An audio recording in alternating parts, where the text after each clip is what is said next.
whilst the floor area is 10,000. We split the total length into equal numbers to be run north, south, east and west. The location of the runs should be fairly equally spaced to give proper representation of the floor area. In our example, we have assumed 12 lines of 85 meters, giving us a total survey run length of 1,020 linear meters. Each run will be located along our grid lines, points, and this is to ensure that any out of tolerance on the floor can be located and remediated to comply with the specification. So there we have our 12 lines now, equally spaced across the floor, north to south, 6 north to south, 6 east to west.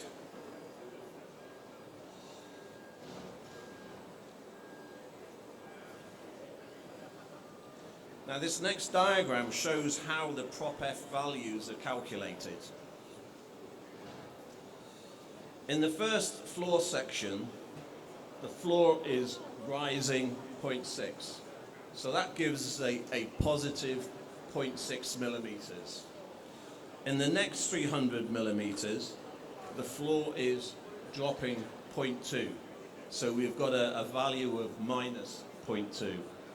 So the calculation of the rate of change is plus 0.6 minus 0.2, which gives us a proper F value of 0.8. In the second one, the first 300 millimeters is dropping 0.2. The second 300 millimeters, it continues dropping 0.2. So we have minus 0.2, minus 0.2, and gives us a 0.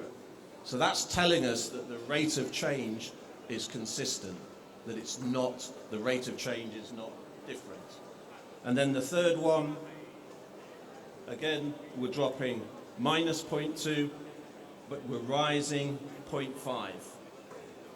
And this is giving us a prop F reading of minus 0.7. With the digital FSR, all these prop F readings are represented graphically like this.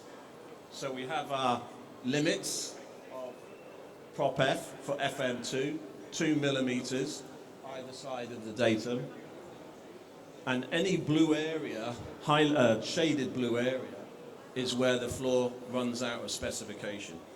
But of course, we still have our 95th percentile, where 95% of the results must be below those limits, within those limits. So 5% will be expected to be more than those limits.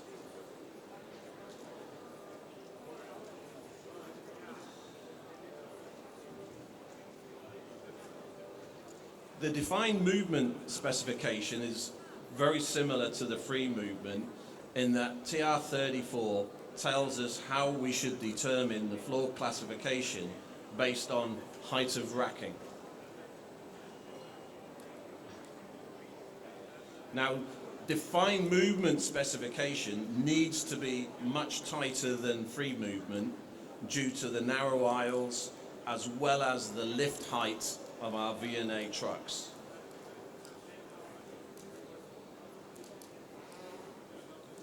For clarity, this chart, termed a static lean table, shows the need for high tolerance floors in V&A operations. So here on the left-hand side,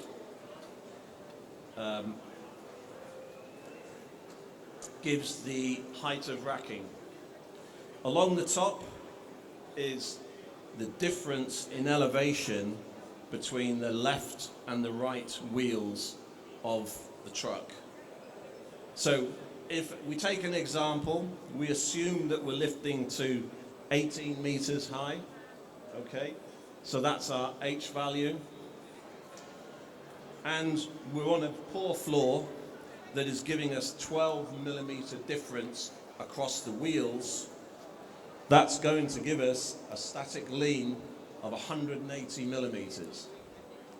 That means that this point up here, this dimension S, is 180 millimeters of lean. Now that is only static lean, so that's when your machine is stationary. There is a further element to be added to this of dynamic lean when your truck is moving, okay?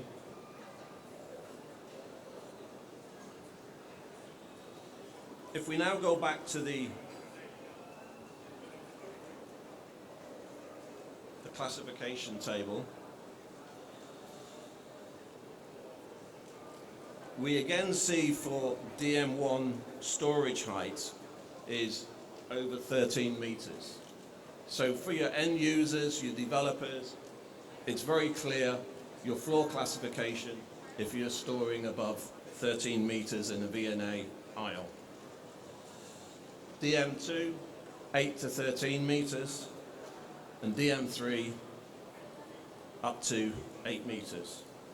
However, the number of properties to be complied with increases from 3 in free movement to 5. And the tolerance of these limits is now as low as 1.5 millimeters, as we see there for DM1. These are much tighter than free movement. There are two directions for these property tolerances. X being the longitudinal direction, so that's the two columns at the end are the X, and the transverse direction across the aisle, and that's the two Z properties. For both these directions, the properties limit the elevation difference as well as the rate of change in that particular direction. So this shows the basic truck dimensions which are used to determine the actual limits, X and Z, and the slope, the maximum slope is fixed for each defined movement classification regardless of the machine dimensions.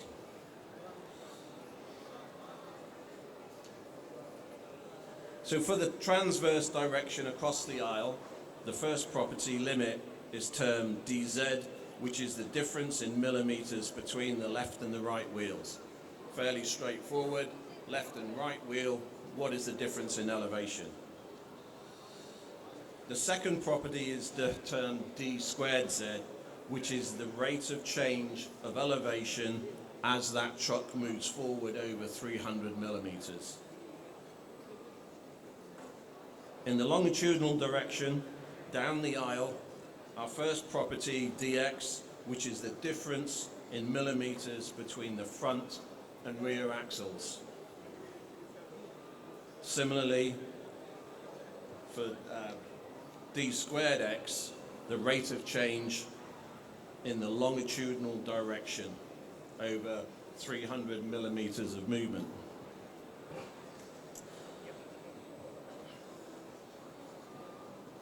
This is the highly sophisticated digital equipment that measures all of these defined movement parameters in a VNA aisle.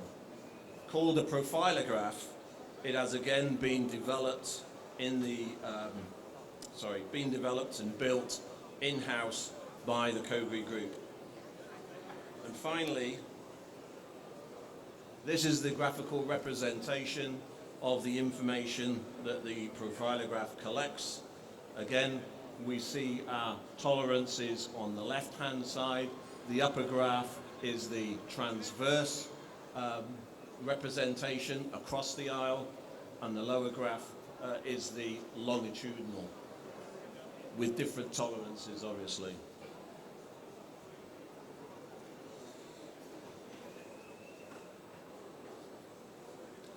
As a conclusion to this presentation, I want to quickly show you representations of data collection to measure flat floors. We've all heard of ASTM's FF and FL surveys. This diagram depicts the amount of data collection to calculate these values. As can be seen, each floor panel, oops, sorry, too far, this one. Each floor panel is considered separately. The data collection does not cross over any construction joints. The survey lines are used to calculate, or the data from the survey lines are used to calculate both FF and FL values. The data collected covers around 11% of your total floor area.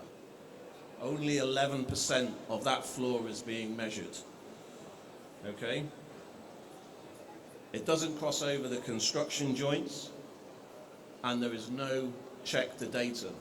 So basically, how do you tell whether those four panels are actually constructed within any sort of tolerance? You can't do it. In comparison, for TR34, as we've already seen, data is collected across the whole floor area for property E and datum check. For property F, 10% of the floor area is used to run the lines for data collection. So we're carrying out a random sample of 10% of the floor area, distributed evenly as possible and crossing over our construction joints. So we don't exclude the construction joints. Finally, I want to compare these two with an automation survey. Now, there's a number of areas, our good friends at Cardex may recognize this. As you can see from this diagram, the amount of data collection is significantly more than for free movement. This is specifically for an AutoStore automation system. So the moral of this story is, when it comes to automation tolerances, speak to a specialist. Thank you.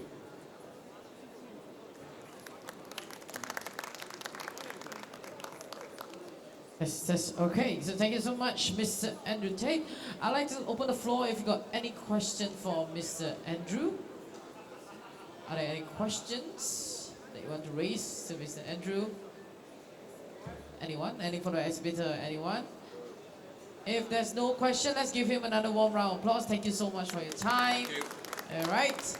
So, so as you can see later on, there is another segment of Pocket Talk. So be back by 2:15. Okay. So if you have any questions, you want to find Mr. Andrew in person, he's here. All right. So you can raise your question accordingly, or not, you can come back at 2:15. As we have Mr. Carl, our sales manager of NPDB Malaysia Senior Berhad, which later on will explain more about intelligent production scheduling and finite capacity planning with AI. With that, we will stay tuned, give us a few minutes break, you can grab toilet break and so much more, and I will see you all in this hall at 2:15. Thank you.